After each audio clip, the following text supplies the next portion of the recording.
you and Nick released Mock Draft 1.0 yesterday. Some interesting names on there. Some picks I was like, I've heard them say it, but I didn't know they were gonna coalesce to being the actual pick. Just before we get too deep into our first topic, kind of what were some of your thoughts there? Kind of what stood out with that exercise? Well, yeah, we won't give it all away, but you can tell by the picture and the headline that it starts with a decision on Ashton Genty in the first round. And, Nick's a little more fascinated with him than you or I. He's convinced first, but I don't disagree that we could look back on this draft class, especially this draft class, because there are not a lot of guys that I'm looking at number 9 and thinking, well, this guy's going to be a superstar. Will Campbell is one of the ones that I think could be really, really good in the NFL. But Yeah.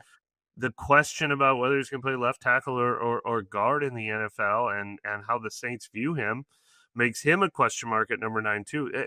There's no surefire receiver. There's no clear defensive end, which is a topic we're going to get into.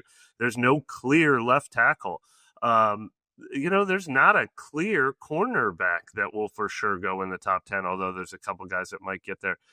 And then the quarterbacks. Obviously, there's only one quarterback everyone seems to agree on in this draft. So the fact that you're not being like, well, do you want this guy who's going to be an all-pro for 5 years? Do you want this guy who's going to be an all-pro for 5 years? If Genty is the one guy that you think could be a superstar, if you think people are going to talk about this draft class like they talk about Alvin and Christian McCaffrey, or like they talk about, Adrian Peterson, Derrick Henry, et cetera, then it is a different conversation than just how we normally talk about what running backs are worth. So it's a fascinating conversation. And then it didn't get any easier in round 2 because Jackson Dart was sitting there and we had a decision to make there. So, there's addressing needs, or there's, okay, is this player special enough to be an exception? Yeah, for sure. And you all can check out the entire mock draft on NewOrleans.Football for a subscription, 20% off. Use code NOF off your first purchase. But you talking about filling the needs. There's a lot of needs on this team, and one of the main needs is that edge. Mike, getting into this first question, will the Saints consider all types of edge rushers, like in terms of size, speed, weight, all the whole nine? I think this is a fascinating and huge question for the Saints this year because, look, I know people are tired of the Saints drafting defensive end. Just last night, I had another person. I just don't want to see them take another defensive lineman because they missed on Marcus Davenport and spent a ton on Marcus Davenport. Kind of missed. It was more the injuries than what he actually did when he was on the field. But they definitely missed on Peyton Turner. My belief is, all right, that's why now that you have the 9th pick in the draft, get a can't-miss defensive end. Get the edge rusher. I always say Myles Garrett. He's like a number 1 pick, not a number 9 pick. But Right. I think this is where the special edge rushers in the NFL come from. You don't often find Trey Hendrickson in the 3rd round. So now that the Saints are in the top 10 for the first time since 2008, I would love them to be like, all right, how about an edge rusher that isn't squint and you might find him. He's just a sure thing. And I don't see one in this year's draft class. Otherwise, that'd be the guy that I'm standing on the table for. Now, the highest rated one outside of Abdul Carter, because I don't think the Saints have any chance of getting near Abdul Carter. So the highest rated one is Jalen Walker from Georgia, who's 6'1", 243. And he's probably going to play off the ball linebacker and then pass rush in pass rush situations. I think you obviously have to run a 3-4. He has to come off the edge as an outside linebacker. Yeah. So I'm curious. Does Brandon Staley in this new 3-4 defense mean guys like Jalen Walker, 6'1", 243, are on the Saints board now? Because for the last 15 years, they haven't been. But it's not just Dennis Allen that felt that way. It was also Sean Payton that felt that way when Dennis Allen wasn't here because Bill Parcells was his mentor. And Jeff Ireland is still the college scouting director and the assistant GM and VP of the Saints. Right. And he believes it's a big man's game. And Bill Parcells is his mentor too. So is Jalen Walker not going to be the guy? I think they'd like the other Georgia defensive end. I just don't know if number 9 is too high for him. So I'm looking at Brandon Staley's history to try to see what that tells us about, does he have a lot of 6'1", 240-pounders in his past? And unfortunately, Brandon Staley's history is full of, superstars that don't tell you anything. he had Khalil Mack with the Bears when he was working under his mentor. Why am I drawn up? Vic Fangio. And then Brandon Staley gets a head coaching job for the Chargers, so he trades for Khalil Mack. And Khalil Mack is 6'3", 269, and he would fit anybody's defense. When they were in Denver together, they had Von Miller, 6'3", 250, but Von Miller would fit anyone's defense. When he was in with the Chargers all those years, he had Joey Bosa. Joey Bosa is actually a bigger guy, even though they played him at outside linebacker. He would fit anyone's defense. Right. In Chicago, he had Leonard Floyd. And then had Leonard Floyd again when he was the defensive coordinator with the Rams. We're getting a little bit smaller now, Leonard Floyd, but he's 6'3", 240. So again, I haven't said anybody under 6'3". There's a couple guys I did find his first year with the Chargers. Uchenna Nwosu started at outside linebacker, 6'2", 251. And then Vic Fangio with Philadelphia, who is his mentor, runs that kind of defense. Obviously, they had Nolan Smith with the Eagles this past year. He's 6'2", 238. So I do think it's possible that Brandon Staley could be a guy who could have a vision for someone like this. But it's not like he's made his whole career out of guys like these. So I'm a little torn. I would bet against it. I would, I would love to see the Saints be like, no, we have a vision for this guy. This guy's going to come in here and be our double-digit sack guy. But I'm going to have to see it to believe it.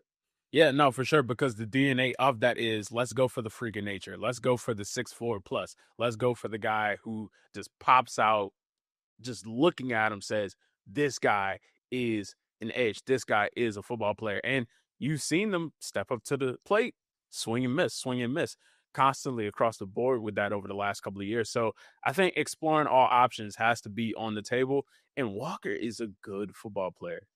Regardless, he's a good football player. He's a great football player, actually. We'll see how that translates to the NFL. But I wouldn't be mad with Michael Williams. Now, going early for him.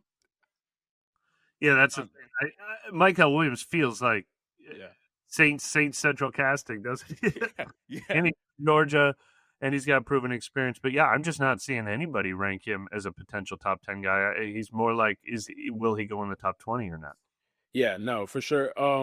It gets into just weird territory because these are bigger school guys, and ultimately, it's all football across the board. But I think the guys who do go to bigger schools playing in SEC, Big Ten kind of football, they're playing against other caliber linemen that are going to be the people you face on Sundays. Of course, there's you're crossing Houston and San Antonio, the University of Texas San Antonio off your list. I mean, for sure. We ain't talking about basketball. We're talking about football.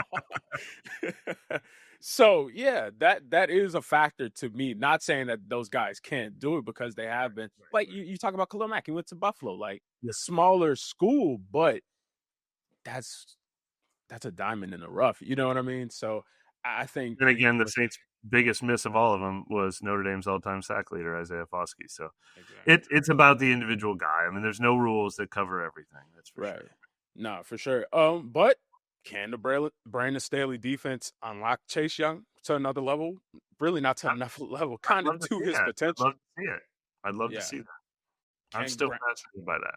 Right. Can Granderson hit another level? So, yeah, we're looking at the younger guys potentially to get drafted, but also there are guys on this roster that they have invested in that this is a whole new form of defense that they'll be playing. So it's interesting to see kind of how that progression goes. But if you had to, you kind of already gave it, but I want you to go a little bit deeper.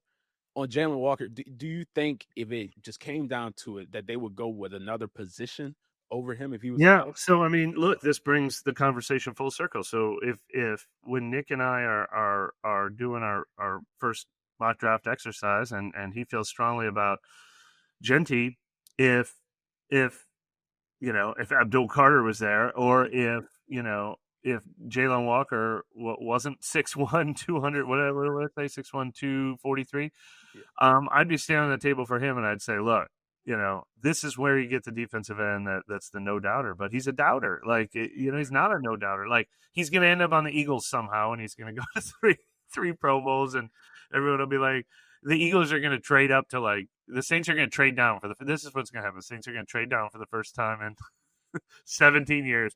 The Eagles are going to trade all the way up, take Jalen Walker, and he's going to be a superstar. And everyone's going to say, "Why didn't you take him?" But look, Jeff Ireland is still running this draft room, and we're going to find out. Is it a core belief of this? Mickey Loomis is still the GM, and is this a core belief of the organization that it's a big man's game, or now that they're running a different defense, someone like Jalen Walker fits? Because otherwise, he'd be the guy I would have been pushing for there. Now, look, he might go before the Saints are on the clock at 9 anyway. But it's just fascinating. It's a fascinating discussion to me that's the edge rusher in that range.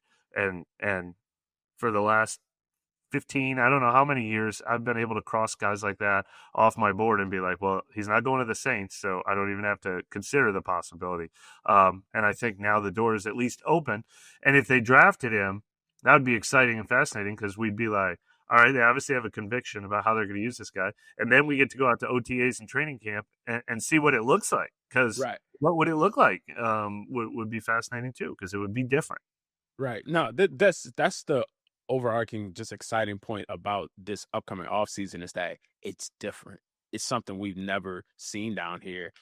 We just get to see everything brand new from offense, defense. Yeah. Phil Galliano's still here on special teams, but now he has the keys to build. But the kickoff rules are different. Yeah, he has the keys to build it out however he wants. So it's very exciting to just have a new season with just fresh blood and what I mean. Yeah, it's very exciting.